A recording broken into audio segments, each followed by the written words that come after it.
Bismillahirrahmanirrahim. Assalamualaikum warahmatullahi wabarakatuh. Bapak, Ibu guru hebat dimanapun berada. Perkenalkan, nama saya Andi Yasir Habibi. Saya adalah salah satu peserta calon guru penggerak Angkatan 8. Fasilitator saya adalah Bapak Muhammad Fauji dan pengajar praktik saya Ibu Teti Rahmawati.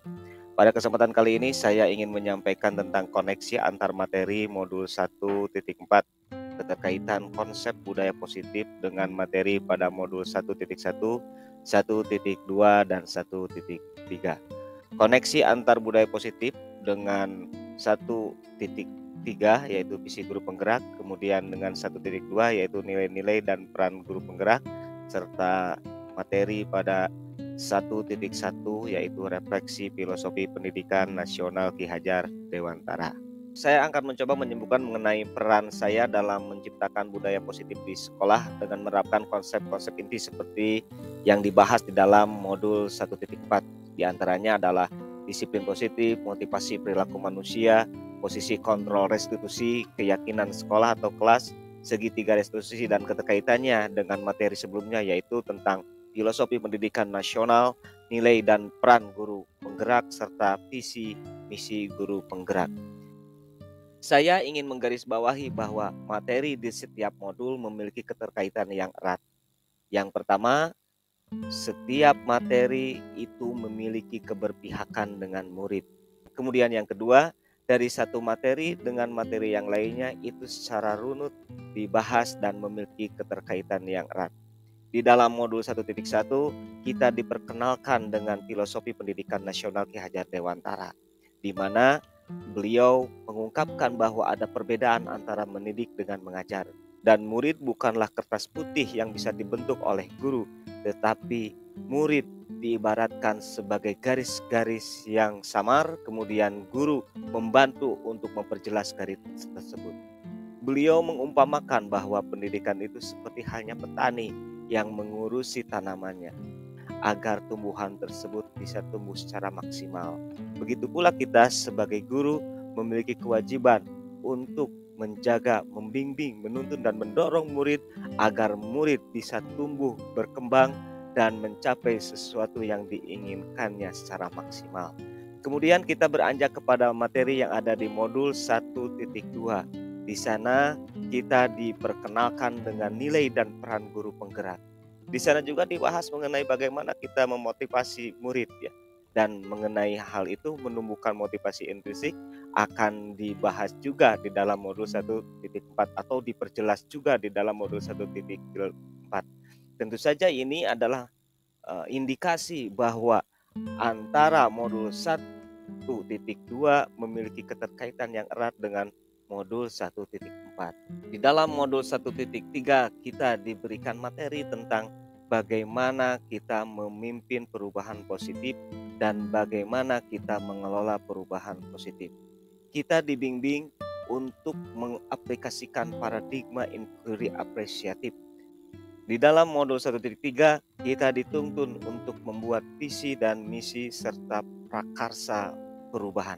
Visi dan misi yang kita buat itu harus berpihak kepada murid atau berpihak kepada kepentingan murid. Selanjutnya saya ingin merefleksikan dari pemahaman atas keseluruhan materi modul budaya positif yang ada pada modul 1.4. Di sini yang pertama yang ingin saya bahas tentang disiplin positif. Sederhananya, disiplin positif itu adalah sebuah bentuk penerapan kedisiplinan tanpa adanya kekerasan. Selanjutnya adalah tentang teori kontrol. Tentang teori kontrol ini diangkat teori yang diungkapkan oleh Dr. William Glasser. Beliau meluruskan bahwa miskonsepsi tentang makna kontrol. Dia mengungkapkan 4 hal, diantaranya ilusi bahwa guru mampu mengontrol murid. Hanya sebuah ilusi bahwa penguatan positif atau bujukan efektif dan bermanfaat.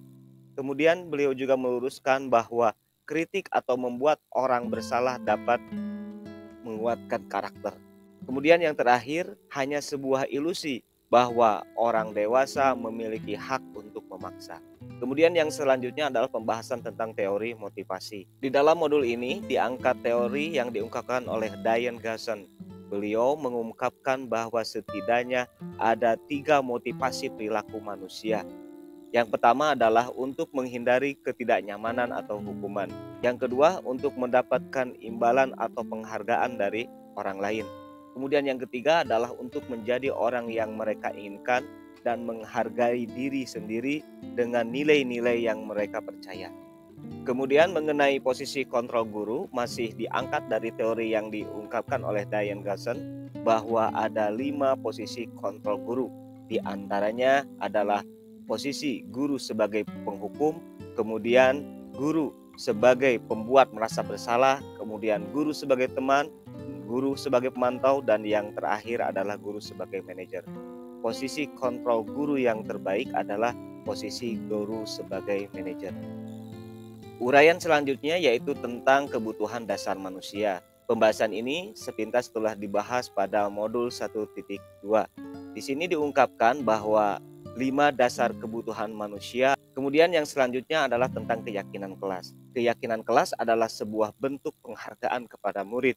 Murid diizinkan untuk merumuskan apa yang mereka yakini, apa yang harus mereka lakukan.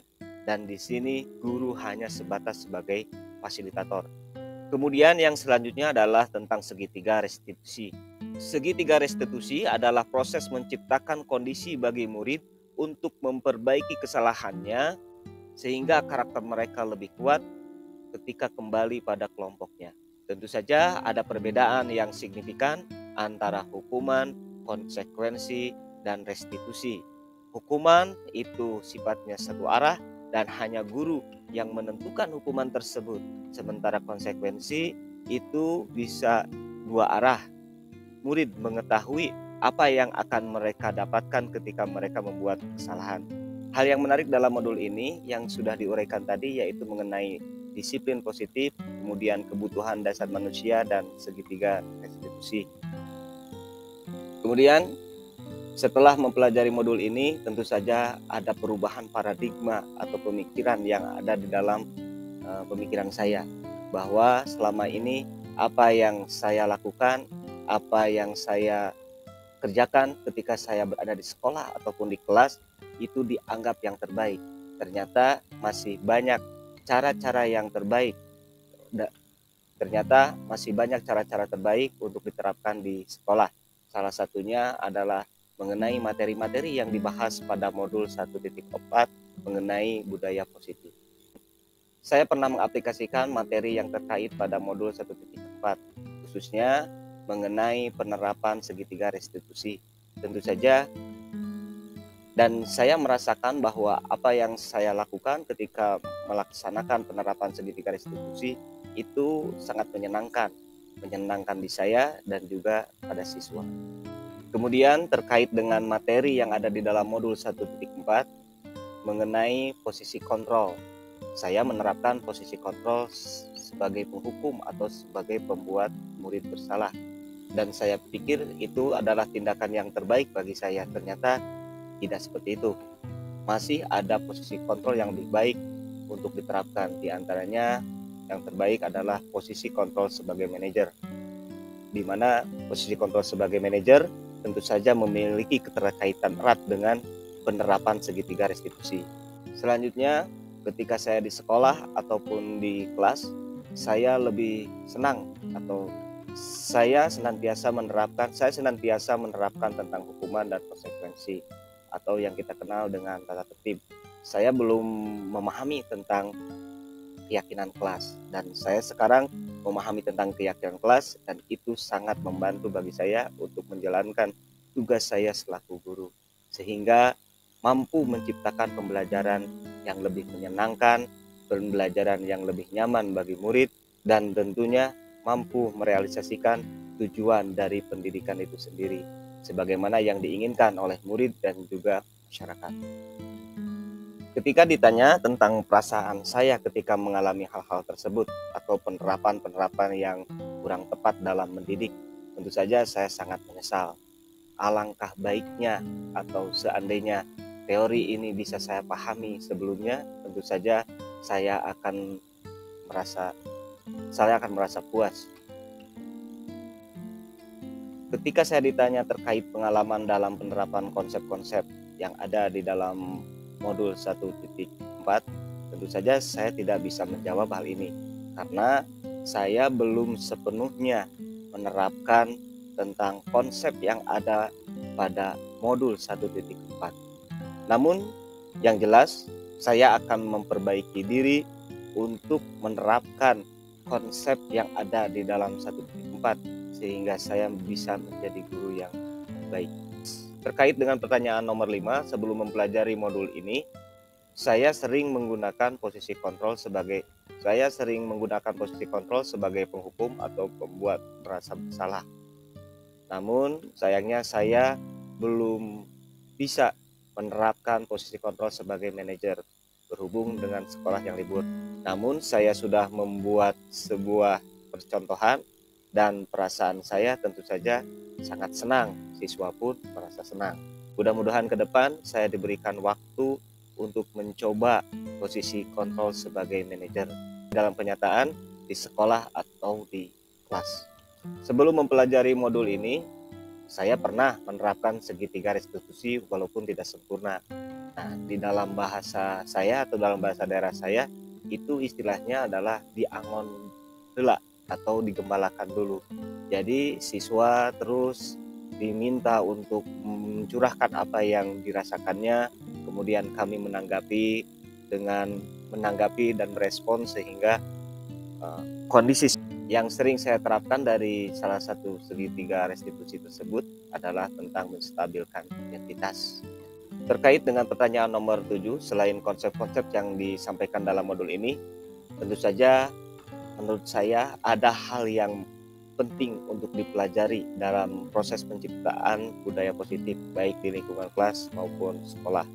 Yang penting untuk dipelajari adalah bagaimana melibatkan masyarakat atau orang tua murid sehingga terbentuk kolaborasi yang sempurna dalam menciptakan budaya positif di lingkungan kelas ataupun di lingkungan sekolah. Demikian materi yang bisa saya sampaikan. Terima kasih atas perhatiannya. Mudah-mudahan bermanfaat khususnya bagi diri saya, umumnya bagi kita semua. Wassalamualaikum warahmatullahi wabarakatuh.